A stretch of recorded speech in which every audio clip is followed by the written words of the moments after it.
It's on.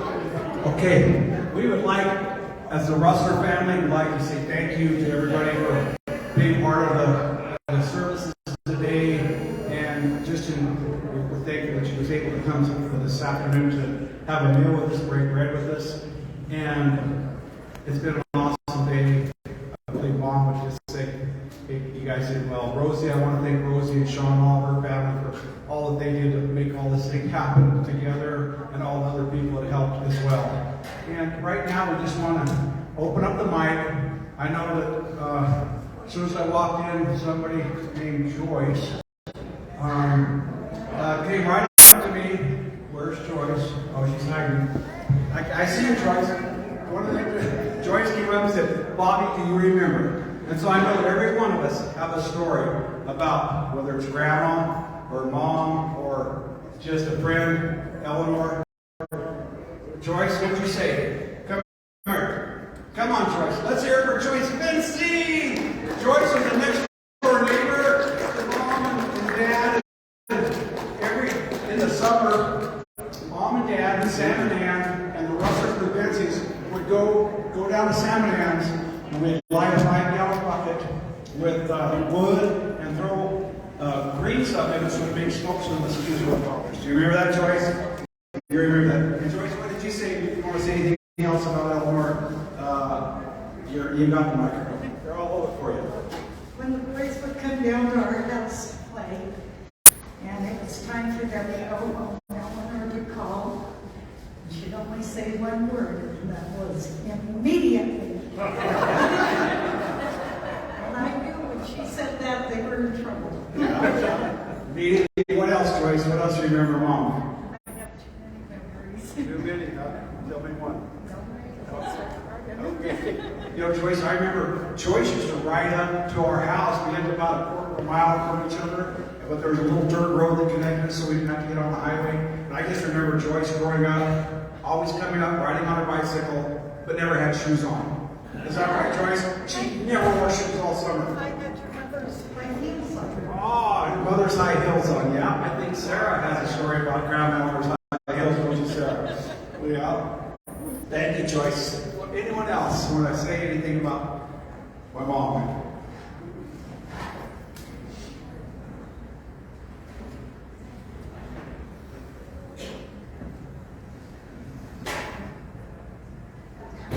Come on, there you go.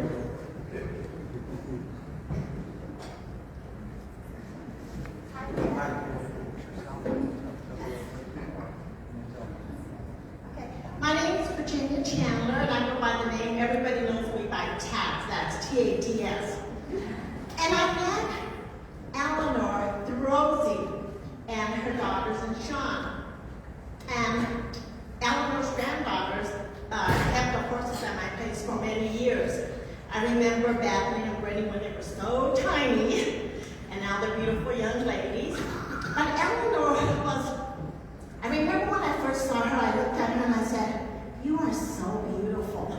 I said, your complexion, you are so beautiful. And she said, oh, thank you, honey. You always had a good word to say about everything. And as the years went, we had a couple of parties in my barn, and she and Bill came, and we enjoyed ourselves. And I remember one time was, I think, like a Christmas or winter party that we had out there. It was so cold. We froze, but we all had a good time.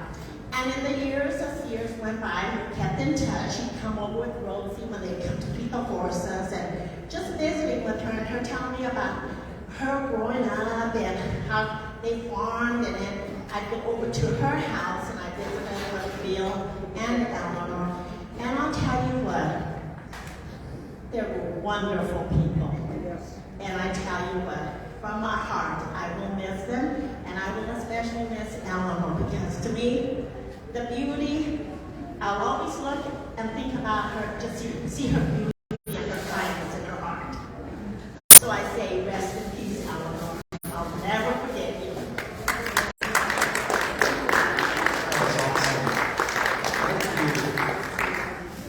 I want first grandchild to say something. Who's going to be the first? Or son? Oh, here comes Billy. Let's hear it for Billy!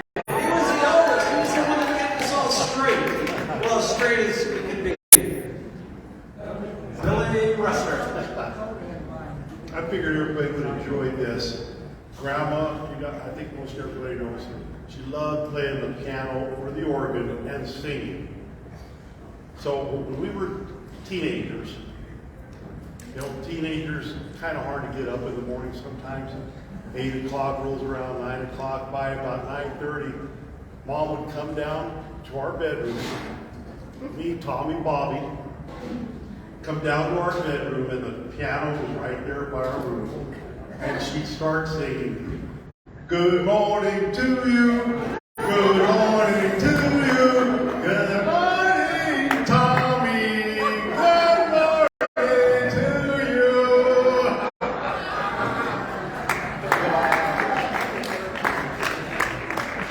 No,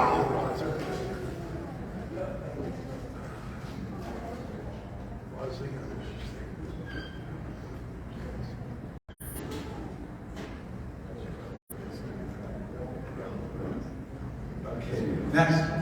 Thanks, Boo. And Andy? Tommy? Good job, Billy. How about a grandson or a granddaughter?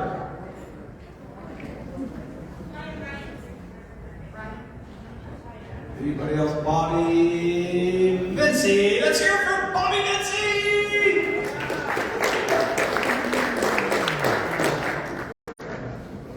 I just remember Bob me riding my first, I believe it was a Corvette or SS Super Sport or something, where when you came would pick us up in your car. GTO, that's what it was. All right, Bob. Just a quick one. I can remember being at the Roselawn house, and Eleanor was preparing lunch for the whole crew. And I mean, preparing lunch for this crew was just,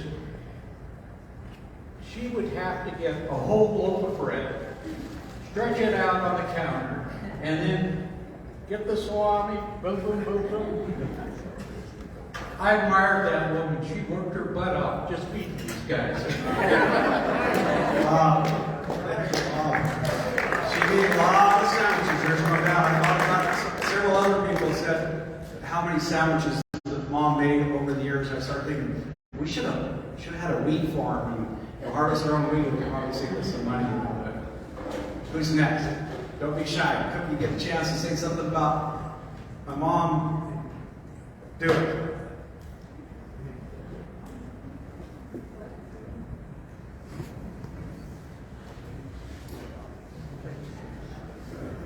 Awesome. Here we go. Come on, boss. Oh, come on, Ruth. Brian Rusler. Cousin's got to say something, huh? Yeah, grandkids. What did Grandma have? Probably, 5 kids, 12 grandkids, 20 great, 15, 20 great grandkids. And she always had people in her house. And I remember the first time Grandma struck fear in my eyes. And it was while I was getting beaten by Tommy, Aubrey, and Nick in her basement. The physical abuse was fine, but Grandma stirred the murder. So she had us over, and we were eating those little butterscotch candies. I remember she always had those little what were they? Werthers, yeah. We were hopped up on Werthers. We probably each had about 30 or 40 of them. We were probably like 8, 10, and 12 or something. And I don't know, it just got to us about 1 a.m. My dad woke up and told us sternly, you got to get back to bed. 2 a.m. my mom, I mean, it was Grandpa Bill even came down, and I think he kind of might have threatened us, at about 3. And then they just started wailing on me with pillows. I don't know, we used to call it a pesci. And they're hitting me, and then Grandma comes down. And I've never seen the 4 of us so scared in all of our lives. And she was waving her finger. I don't remember what she was saying. It was all a blur, but we were freaked out. And we didn't say anything. We just went. I remember I went back into the hallway, and I think she put me to bed where they used to make the wine back in Prohibition or something. And I just remember she was walking upstairs. She says, "I'm never gonna do this again." So grab a great woman. A lot of people here, have a story with her. But she struck fear in you when she wanted to, but she loved you, and I think she had a special place in everybody's heart. She's the matriarch of the Rusler family for 92 plus years, and just so thankful and blessed to have her in my life. And I know everybody else feels the same way.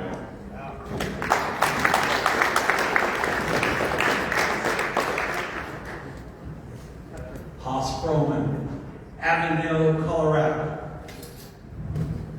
Haas. Well, this story isn't actually that long ago. You guys have been talking about how Grandpa liked to make her laugh. Well, it was Halloween, and my family went over there, and Grandpa had a Trump mask. And he put this thing on and just shake his head at her, and she would laugh. She thought it was the funniest thing ever, and my kids are like, "What is that? What's he got on? Why is this so funny?" Grandma thought it was the funniest thing ever. But on a different note, she might have been the nicest person I've ever met in my life. And any of you guys that have her blood in you, count your just blessings every time, because they don't make them like that, guys. It's pretty special what you guys have.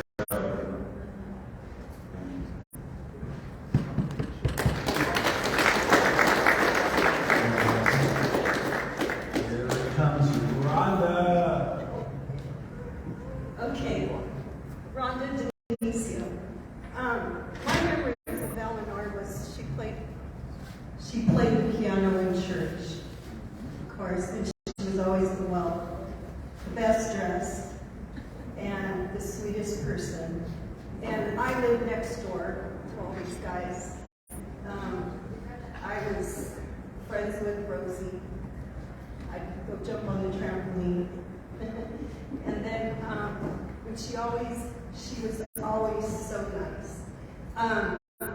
My kids growing up, I lived in my grandparents' house, which was close to there. They would walk down. Sometimes I wouldn't know where they went, but they'd go to Eleanor's and talk to Eleanor. And she always had treats. And they loved going there for Halloween, because she always made it special.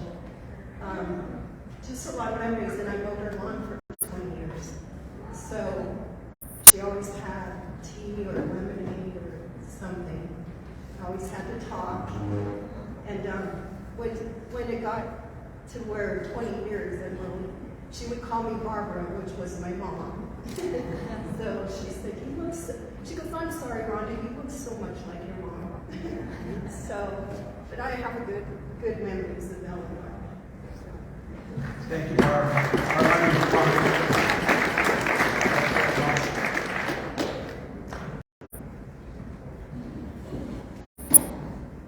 Here comes Ashley Rusler. Let's hear it for Ashley.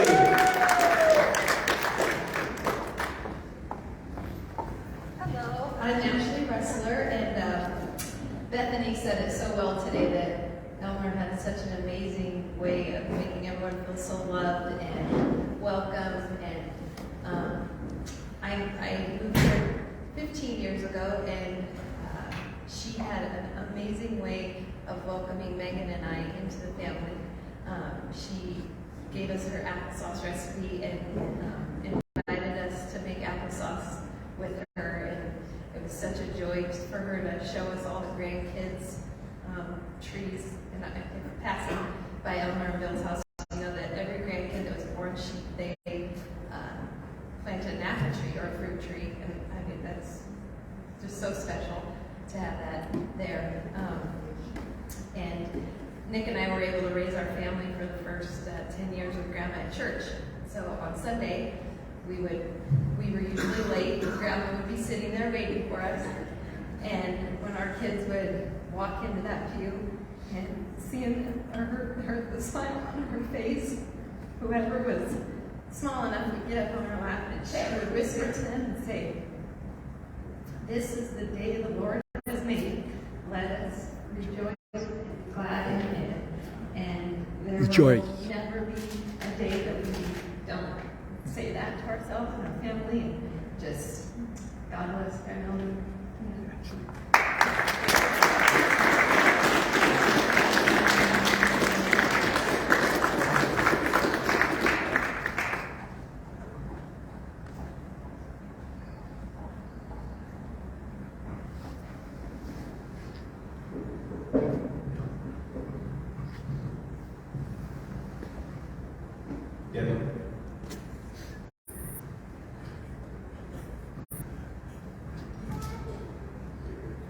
Debbie. Debbie and my mom knew each other from the business. Debbie has been part of Rusler Implement Company for 15, since 04, so for almost 20 years. And of course, Mom and Dad would always come down to the dealership and check on, see how things were going. But Mom always went around and said hello to every employee, saw how they was doing. And Debbie is one of those that got to visit with my mom. She always made a point to come in and visit with me, and she always asked me, "How's Pete doing?" She goes, "I just love that man."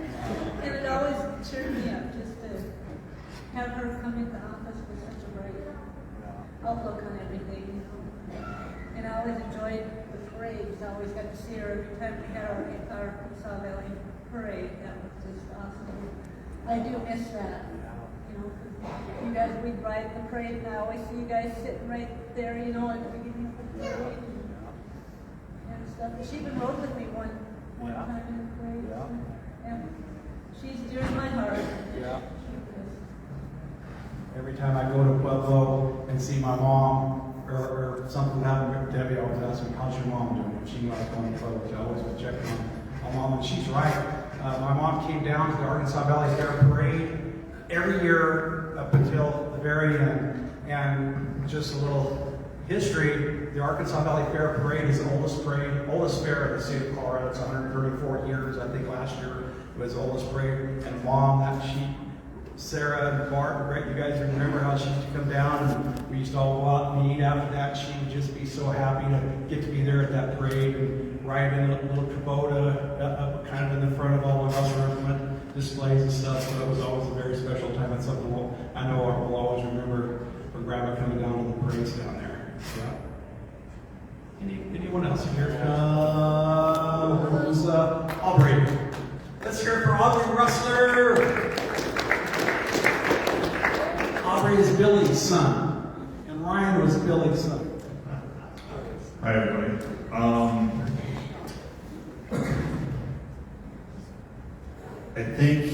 I was trying to think of,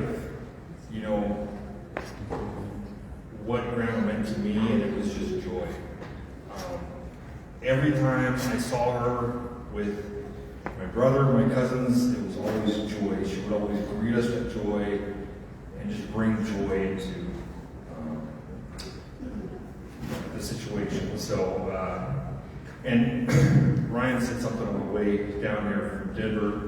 He said Grandma was a great listener, and I just think of I call her once a month when I moved to New York. I lived in New York for a while, and we would just talk. We would just talk about stuff. And it was just a very enjoyable experience.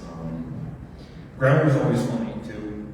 I remember she had a bet with the original grandkids. If you don't smoke by the time you're 21, you get $500.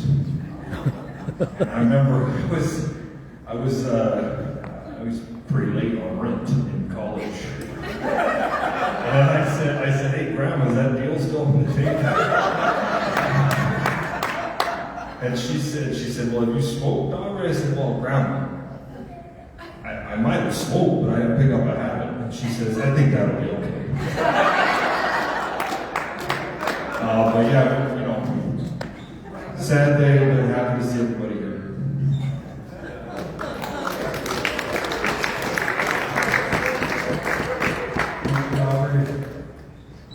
a good one.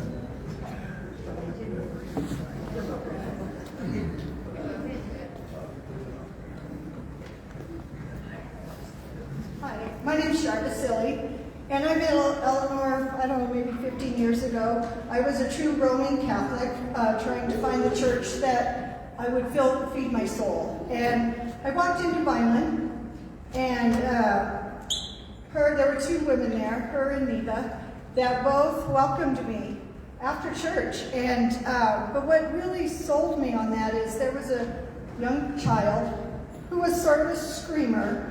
And the mom went up to them afterwards and apologized. And she said, "Don't apologize. Children will never learn how to act in church if you don't bring them and let them be kids." And that there I knew, because kids are so important to me in church, I knew that was the church I belonged at. And from that, and she also set the bar of how I dressed for church, because she dressed to the T's, and so I dressed better when she was at church.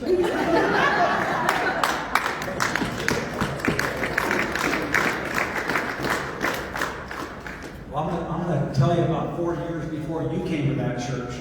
There was 4 boys and a girl that were sitting behind Eleanor as she played the organ, that pew right behind the organ. And we were told to sit and to stay. You know, they didn't have a restroom in the church at that time, so we could never use the excuse, I need to go to the restroom. You know, we sat and we learned at a young age. At church, you sit and you stay still. And even at the grocery store, Clell's grocery store, where Loaf and Jug and Vineland is today, used to be the grocery store that Mom would go shopping at. I remember like this yesterday, but Grandma or Mom would go to the grocery store, and there was a little ledge. And Billy, Tommy, Rosie, did you ever sit on that ledge with us? At Clell's. Yeah. Yeah, and Clell Boast, he had a little grocery store like they used to be. You know, it's been a long time since we've seen a grocery store like that. But we sat there, and we had to be good. And so I'm thankful for a mom that instilled so many great values in each one of us. And I just see how important each generation is, and the things as parents, how we instill into our children, and to their children, and to their children. How important the standard that my mom set for every one of us was an incredible standard. I'm ever grateful for my mom, what she represented to me. She was, without a doubt, the most incredible mom. I always said her to know. No one could have ever had a mom as good as my mom. I know that. And if you don't believe me, I'll arm wrestle with you right now. Tom, you want to arm wrestle? Well, she's your mom too. That's right. Anybody else? Anybody else will go on? Here comes Bethany. I'm Bethany. I'm Rosie's daughter. And just wanted to tell real quick, I had mentioned in the eulogy that my grandma loved reading, and I think that was something we bonded over quite a bit. And when I was little, I was always calling Grandma to read to me on the phone. And maybe she got a little tired of it, I don't know, but I probably would have. But she read probably about 10 books and recorded them on cassette tapes. So no matter what time of day it was, anytime I wanted to, I could hit play and hear her voice. And I'm sure I'll cherish those for the rest of my life. And when she was sick, I'd actually read some of those books back to her. And hopefully I was able to get a little bit back for everything she gave me.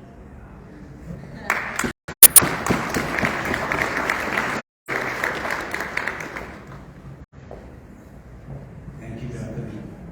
Anyone else?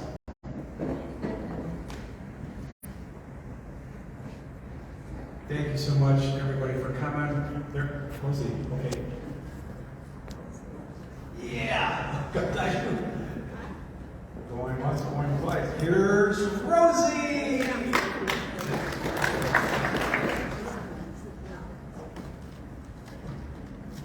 Well, I wanted a little more people to talk, so I wouldn't have to be up there quite so fast. Can you guys hear me? Yeah. Well, so thanks everyone for being here. I feel like I am like like his personal world to have this special treatment with my mom. So it's very, very blessed by all the words she does and her kindness and her sweetness. She was always thinking about everybody else. Never about herself, but always about somebody else. And I think that was,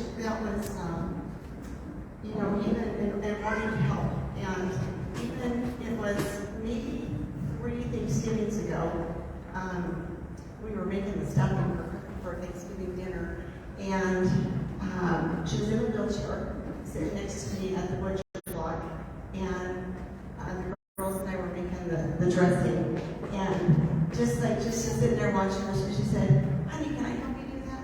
And she just always wanted to be, helpful and be able to give. So I think that selflessness is something that was something that I always admired in her. Throughout the process of my life, she's always been very supportive, completely supported me through all my, education and moving to California and just everything. She just is always 100% supportive. I don't know how she was so supportive to everybody, but it wasn't just us, but all of you too. It's just, I'm not sure. She slept. So I was like, I don't know how she got it all done, but she was there to encourage and to support people.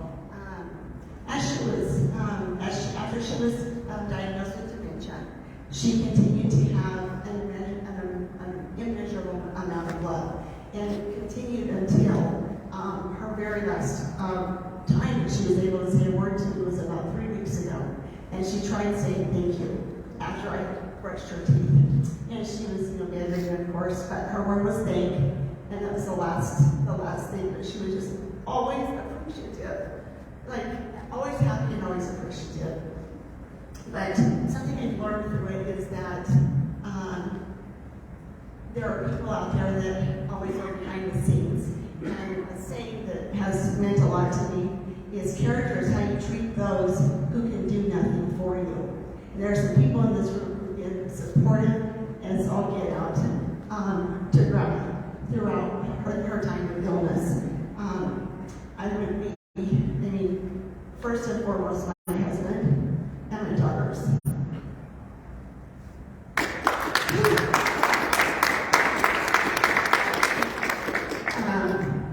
I really, really appreciate all that you guys have done. We did everything we could to keep Mom independent and as healthy and able-bodied as she was able to, and safe. And so they were definitely a part of that. But there are also people like the Haas and Yvonne Fromans, the Mike Darios, the Wakely Sacks, Glennie Fillmore, just all the people that have supported me. Amy Rose was my mom's hospice nurse for years. Even when she wasn't in hospice anymore, she continued to be an extremely strong support person and was completely selfless every time I had a question for her. There's just some really, really special people. Jim and Anime Provost, Mom, were when they stopped kind of both going to church there, especially like during COVID and stuff. And Jim and Anime would religiously bring the daily bread, and every week they would bring the church bulletin to them. They were just such great people, and some of the other members of Binary Methodist have been extremely supportive, coming and singing to Grandma and bringing cards weekly and running errands or whatever might need to have been done. But a lot of those people weren't recognized, but they need to be for all the sacrifices that they've made. I have a cousin in the back whose name is Donnie. He's not going to be happy that I bring him up, but Mom absolutely loved that man. And he was a constant over the last, her entire life, his entire life. They just had a really great relationship, and he provided fruit and vegetables for my mom on a weekly basis. He was very, very committed to being a support to my mom, and the love he had for her was unbelievable. So, yeah.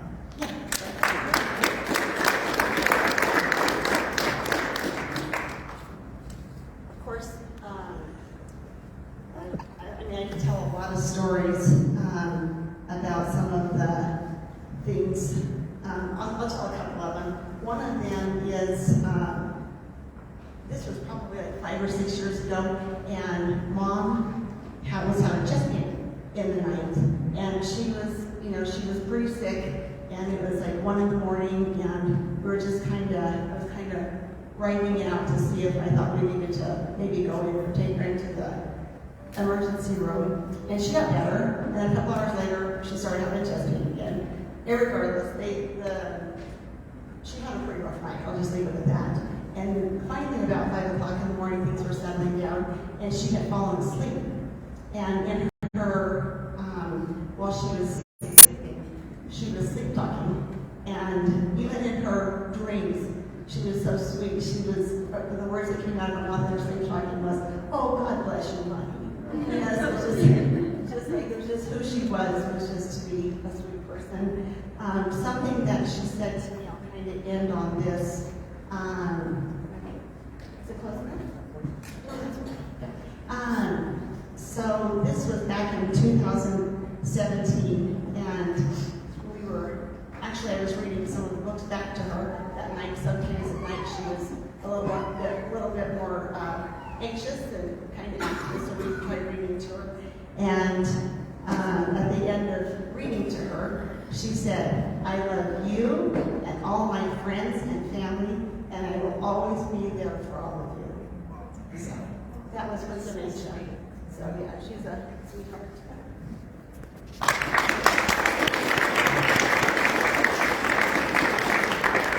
Thank you for sharing. I remember early on, Mom was not doing well when the discussion came up. Does Mom go into a nursing home or what? And Roseanne adamantly said, "I will take care of Mom. I want to make sure that she's fed right. I want to make sure she's taken care of. I want to make sure she's safe." And Roseanne and the family stuck it out all the way through, and incredible example of God's grace in your life to be able to do what you guys did. It's incredible. We thank you again for what you did, and we appreciate that. Thank you very much.